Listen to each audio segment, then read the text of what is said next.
Good morning. Well, the sheriff says there is no video of what happened there. There are witness accounts from other reporters in the room at the time, and also this audio clip. Take a listen. We'll talk to you about that later. Yeah, but there's not going to be time. I'm just curious if you have the action speak right with now. Shane, please. But you don't. I'm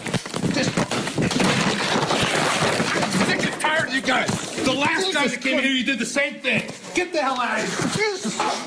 Get the hell out of here. Well, the reporter from The Guardian, Ben Jacobs, posting on Twitter that he had just been body slammed by Gianforte, breaking his glasses. Jacobs was taken to the hospital to be checked out for any injuries. Here's some background, though. This is a special election for the congressional seat that was vacated when Ryan Zinke became President Trump's Interior Department secretary. The race has been watched nationally very closely as a gauge of the political climate following Donald Trump's election. Here's what the sheriff had to say about the investigation.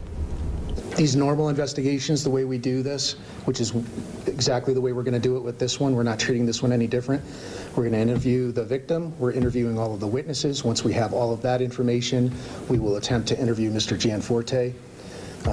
He has every right in the world to refuse to speak with us. And here's part of the statement released overnight by Gianforte's campaign. It says the Guardian's Ben Jacobs entered the office without permission, aggressively shoved a recorder in Greg's face, and began asking badgering questions. Jacobs was asked to leave, it says.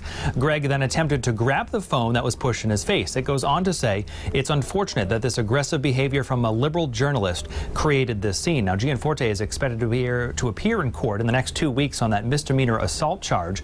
Meanwhile, voting is today for that congressional seat. In our next half hour this morning, we'll take a look at the possible impact this will have on those election results. In the Breaking News Center, Brian Yacono, Eyewitness News.